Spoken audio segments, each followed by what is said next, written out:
Hello everyone! Did you know about the surprising connections between the depths of space and the dark bottoms of our oceans? Both places have extreme pressure, darkness, and deadly conditions for humans. These environments, which also disrupt our perception of gravity, can have extraordinary effects on the human body. Both the ocean and space still contain many unknowns, while creatures we have never encountered before live in the depths of the oceans. The unexplored regions of space still remain a mystery. What is interesting is that NASA, known for its space research, has been conducting studies on the depths of the oceans for a while. In a statement made in 1957, it was stated that we had even less information about the shape of the oceans than the surface of the moon. Technology has developed since then, but we have still only been able to map 23.4% of the ocean floor in high resolution. This vast area is almost as large as Mars. After its establishment, NASA focused only on space-focused projects for a long time. However, in 1978, it began collecting ocean surface data with its first satellite, SAS. This contributed to a better understanding of the global climate system.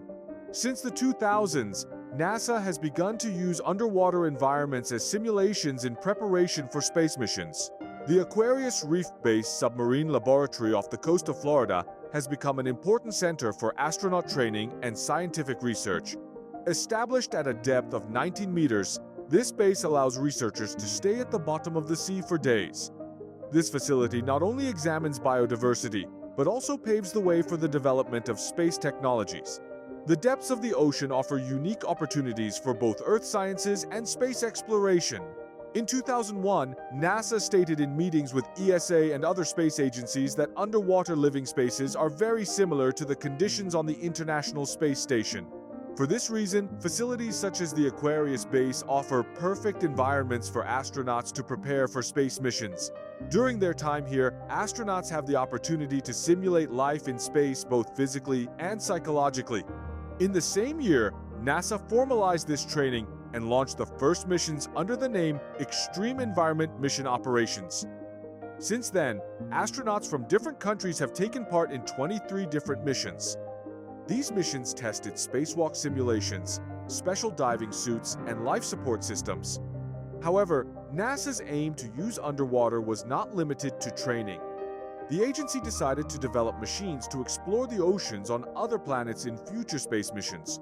This idea is especially important for celestial bodies covered in ice and with liquid water underneath, such as Jupiter's Europa and Saturn's Enceladus. Europa is thought to contain more water than all the oceans on Earth combined. This greatly strengthens the possibility that life could exist. The Europa Clipper mission, which will be launched in 2024, will examine the Moon's icy shell and collect data about the ocean beneath it.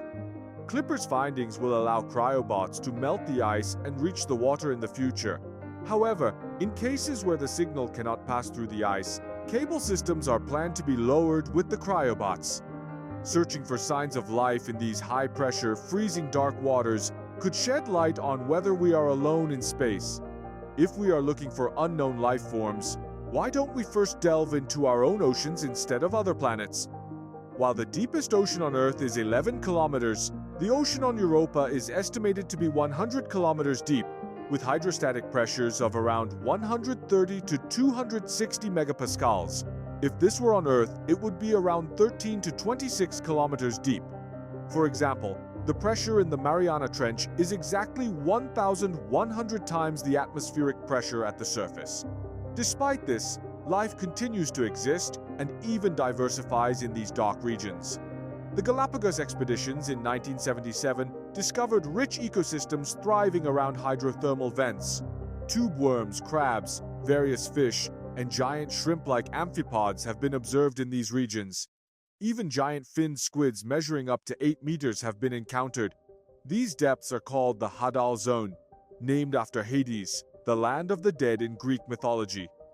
Although extreme pressure, freezing temperatures, and absolute darkness make life difficult here, living things have developed extraordinary adaptations. For example, Hadal amphibians can survive below 8,000 meters thanks to their high-pressure resistant structures. Many of these creatures are considered biological miracles. Their survival strategies provide scientists with valuable clues about how life may have developed on other planets. In addition, many of these deep trenches are located at the intersections of continental plates, and the V-shaped areas formed here allow nutrients to be transported deep down. Interestingly, any material that falls into these areas is detected by organisms within minutes. If we combined all these trenches, we would have an area the size of Australia. NASA plans to use autonomous drones with artificial intelligence and cameras that can detect thermal vents to explore the depths of the ocean. The idea is a challenging endeavor comparable to the Perseverance mission on Mars, because such drones need to be able to withstand both crushing pressure and areas where environmental temperatures reach hundreds of degrees. A submarine drone called Nereus, which was used in 2014, had previously carried out successful missions, but it broke apart when it could not withstand the pressure in the Kermadec Basin. After this failure, NASA developed a smaller and more flexible vehicle called Orphe. Orphe is equipped with a system advanced enough to make scientific measurements even in high-pressure deep-sea conditions. Although it is currently being tested in shallow waters, its design will make it easier to transport it to Europa's deep oceans. In 2023, NASA's Planetary Exploration Unit formed a team of 40 experts to assess how far these technologies have advanced. The results showed that such a mission is scientifically feasible and possible to do soon. Although there is no clear plan yet, the data obtained from Europa Clipper could make sub-ocean missions by vehicles like Orphe much more realistic. If this success is achieved, a man-made drone will one day glide through the oceans of another planet, and it will be an oddly familiar experience for us, because life first emerged in the oceans on Earth. So, investigating bodies of water on another world will be like looking at the unknown from a familiar place. So, could there really be life in these oceans? Maybe life in the universe is not unique to Earth. If life is detected in a place like Europa, it would indicate that life could be much more widespread in the universe than previously thought. Of course, it is not easy to prove this. However, by developing our technology, it is possible to break through Europa's frozen crust and find the answers we seek in these dark depths. And perhaps this search will bring us one step closer to the question of whether we are truly alone in the universe. So what do you think about this subject? We are waiting for your comments. See you in the next video. Goodbye.